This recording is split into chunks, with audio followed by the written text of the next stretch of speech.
So just wanted to briefly come to you all. Thank you, media and other participants joining so quickly for our 7:30 virtual press conference with Dr. Hinojosa.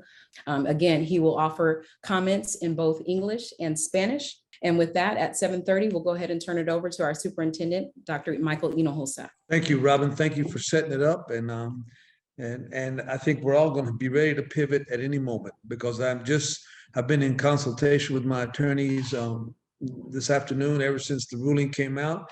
And now when my attorneys have just told me to hold on, there's another court ruling that has just been issued. So we're looking, and our attorneys are looking at that, and that could change my comments. But let me go ahead and proceed with my comments as I had thought about and prepared. And we didn't even have a chance to communicate with our school board, so I apologize to my school board. And we sent a trustee notice out, and we're trying to get in touch with the officers. I did talk to one of the vice presidents of the board. Whenever big decisions are being made, I always talk to my team about there's three types of answers to every question. And the first answer is always the legal answer. Is it legal or is it not? And up until this moment, there is a debate about that. But I have come to some conclusions, unless my attorneys tell me otherwise here in a few minutes as I'm watching my cell phone as I'm speaking to you. So we think we have some ruling, but I'll come back to that in just a moment. And there's also political answers. And this is why superintendents and doctors have been hung out to dry on all of these matters. There are consequences for political decisions, and in the end, those will happen when they happen. But, during this past 18 months or 20 months now, probably, I've gotten conflicting information from elected officials, from appointed officials, from medical officials. We're in a red city, and we're in a blue city, in a purple county, and in a red state. And even things are as they're evolving, medical doctors and school superintendents get stuck out there on the front line because we get conflicting information. In the end, we have to make the decision that's in the best interest of our district. And then there's the third answer to a big problem, is the practical. Do you know how many people are waiting on this decision that I'm about to make? We have 150,000 students. We have 22,000 employees. And you can imagine the number of parents and other people that depend on us as we make decisions. And we're starting school with everybody tomorrow. I've got superintendents texting me right now. So from all over the state about what this means. So ultimately, we have to make a decision. And before the latest ruling, here is my decision. My decision is that we're going to continue with the mask mandate at this time. Why? Because the order that was issued by the Supreme Court applied to Dallas County, and it's listed Clay Jenkins and Dallas County. It did not say one word about Dallas ISD in that order. And so I have been on the phone with my attorneys all afternoon, and they are 100% unanimous. Now, this new order, if it comes and it includes the Dallas ISD and says that it applies to Dallas ISD, then we will certainly comply.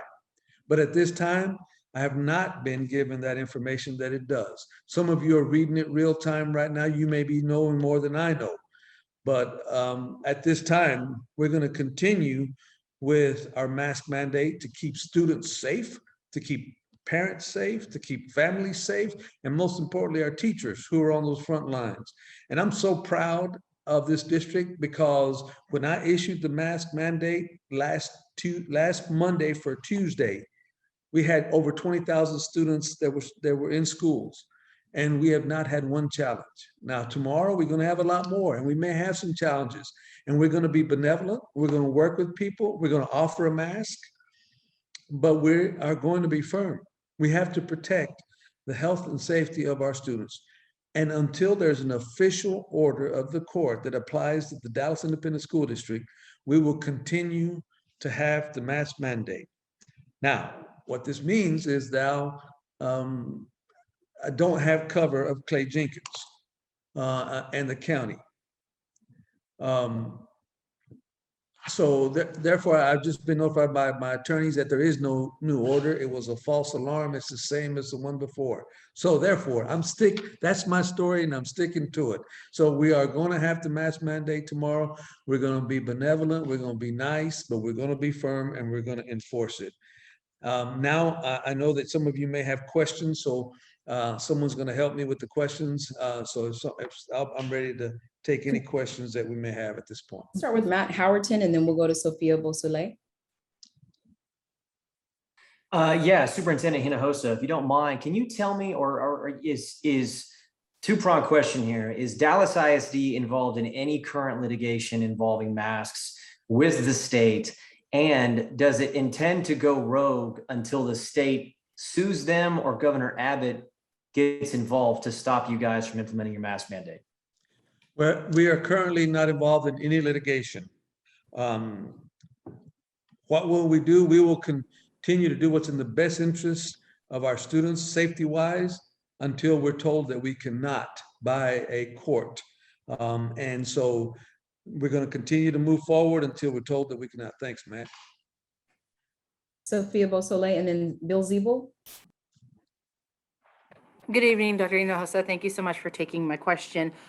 In regards to, I know you said you're going to remain firm. For those who want to know, what happens if their child or staff member or teacher refuses to wear a mask tomorrow? Well, we have a code of conduct for both, and we have progressive discipline, and we will have alternatives that we worked with our principals on how to handle every case on a case-by-case manner. We will hand out masks. We will ask people to comply with a certain amount of time, but we also do not want to endanger people. And then so while we're trying to resolve this, we're going to have a different location for those students. We haven't run into it in 4 days. I'm sure we're going to run into that situation tomorrow, but we're going to ask people to comply. And if they don't, we'll have a solution for them. But we are going to be firm on this matter. And sir, just to follow up on that, so when you say a different location, what does that mean specifically? We're working with our campuses to make sure we have a room where we have a teacher for any students who may not want to work, may not be participating with everyone else. So they'll have, their instruction will go on, but they will not be in the classroom with other students. Thank you for that. Next, we have Bill Ziebel, and then we'll go to Caroline Vandergrift, please.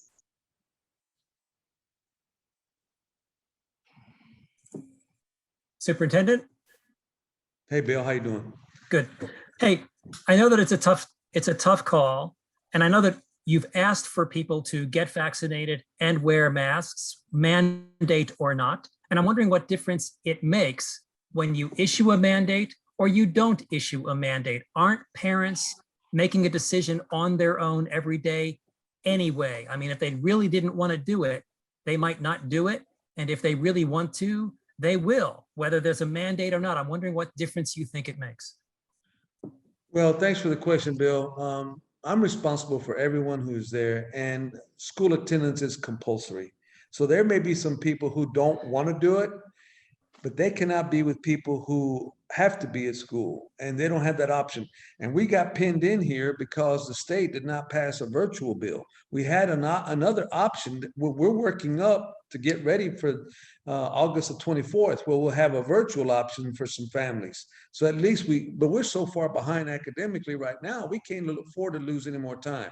And remote instruction only works for a small number of people. So I cannot endanger the lives of other students just because someone says they're not going to comply.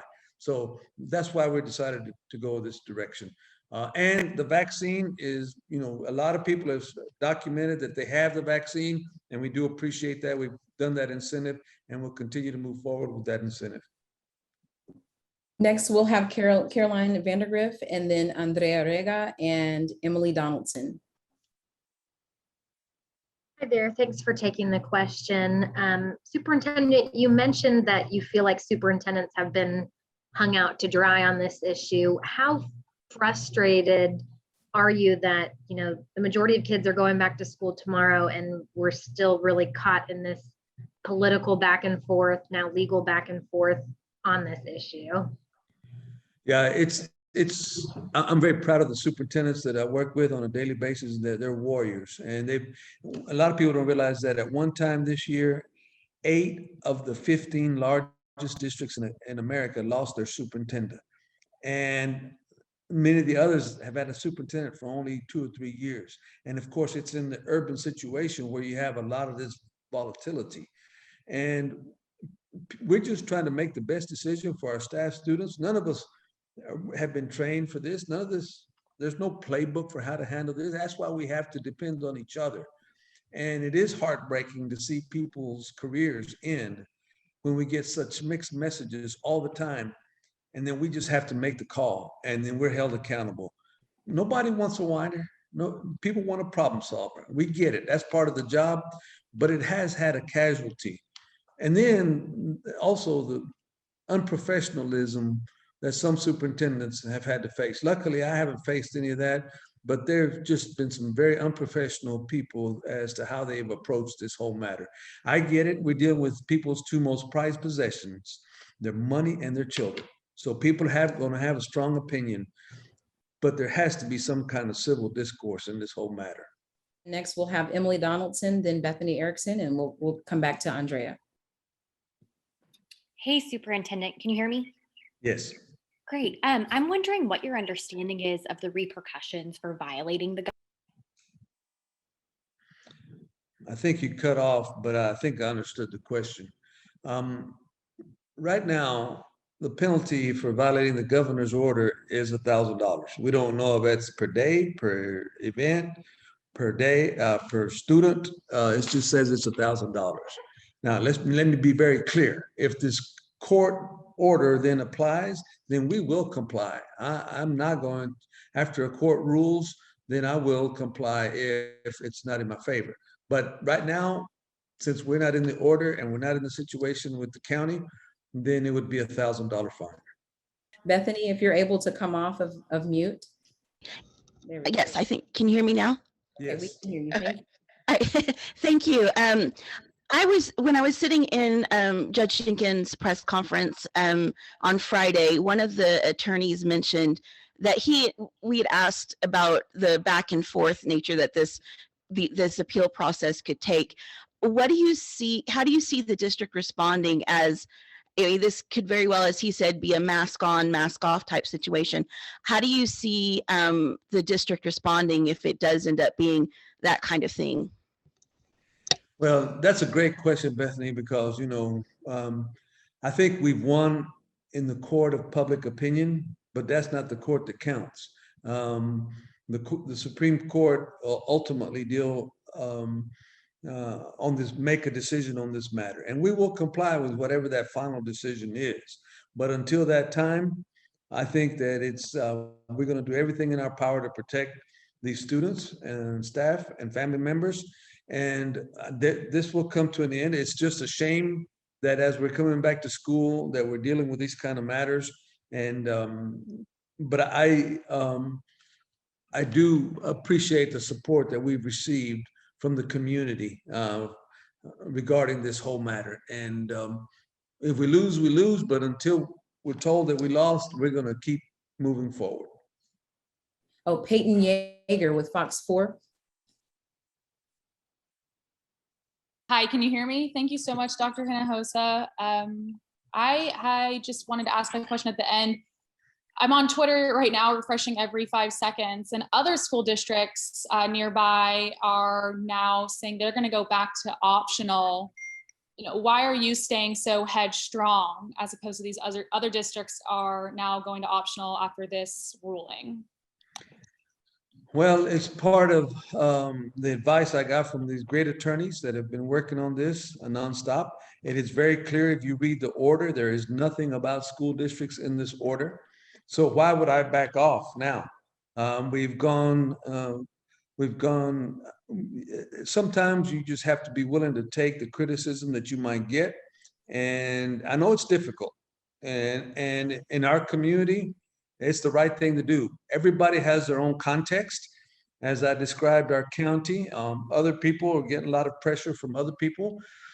But to me, this is the right thing to do. And as long as I have the ability to do it, I'm going to keep doing it and protecting the safety of everybody else. Everybody's situation is different, and I get that. But this is, and remember, some of these other districts only did it because it was an order of Clay Jenkins and of the county. Now that is no longer valid.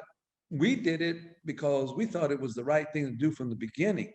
And so that's a huge difference. And that's why some of them are backing off right now. They didn't want to do it in the first place. They were forced to do it.